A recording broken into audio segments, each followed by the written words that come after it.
দলিত জনজাতির শিশুদের মধ্যে অপুষ্টির হার উচ্চ বর্ণদের তুলনায় 50% বেশি।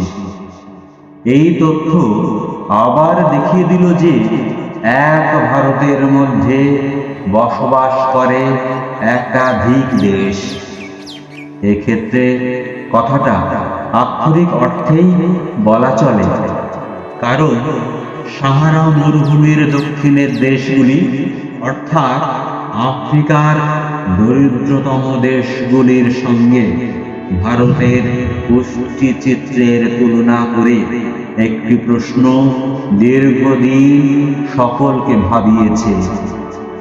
আর্থিক উন্নয়নে ভারত আফ্রিকার দেশগুলির চেয়ে এগিয়ে থাকলেও অপুষ্টির নিরিখে ভারতীয় শিশুরা কি করে আফ্রিকার দরিদ্রতম অঞ্চলের শিশুদের চেয়েও পিছিয়ে থাকে?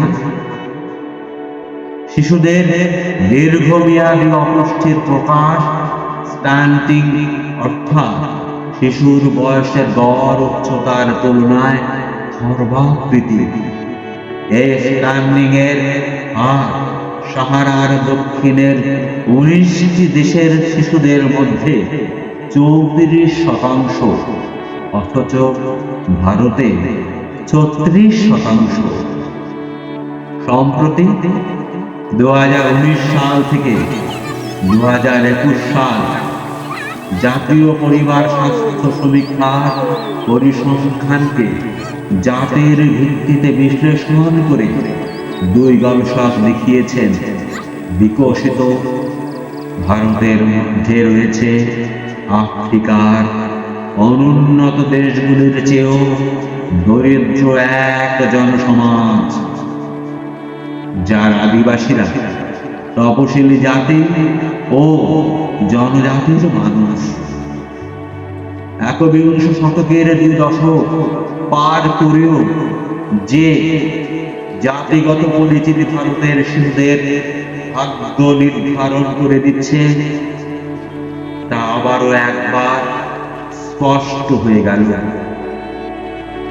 অপুষ্টির সঙ্গে বর্ণ, লিঙ্গ পরিচয়ে যোগ অপ্রত্যাশিত নয়, কিন্তু উচ্চ বর্ণের শিশু এবং দলিত জনজাতির শিশুদের মধ্যে অপুষ্টির হার কতখানি বেশি সে তথ্য আঘাত না করে পারে না।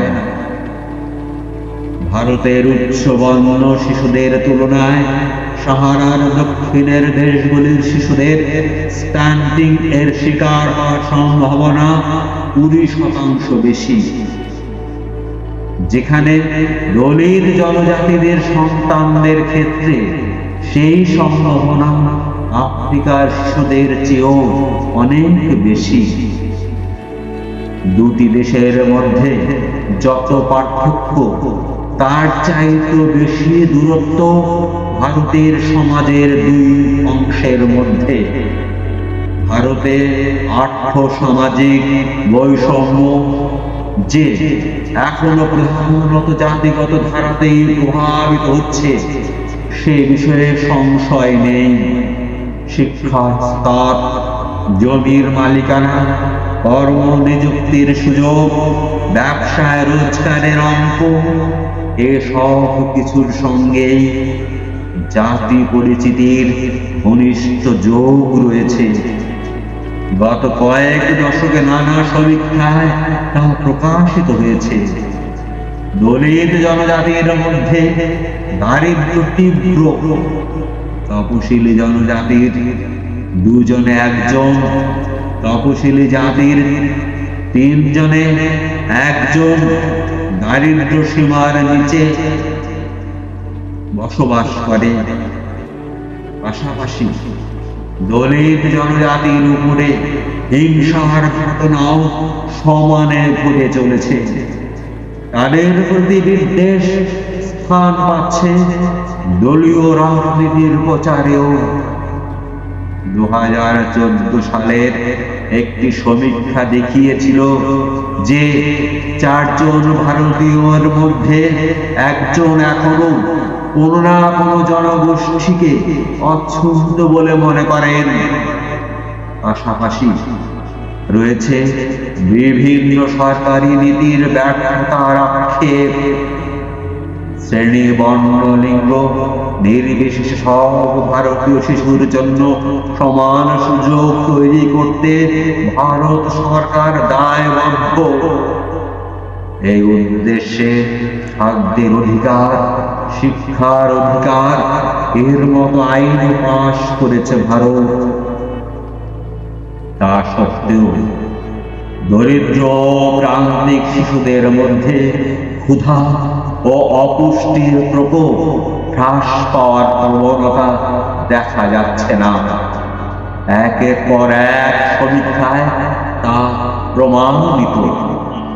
অঙ্গনওয়াড়ি প্রকল্প, মিড ডে মিল প্রকল্প এবং খাদ্যের অধিকার আইনের অধীনে রেশনে সুলভ চাল, গম সরবরাহে রাজকোষের বিপুল খরচ হয়ে যাচ্ছে।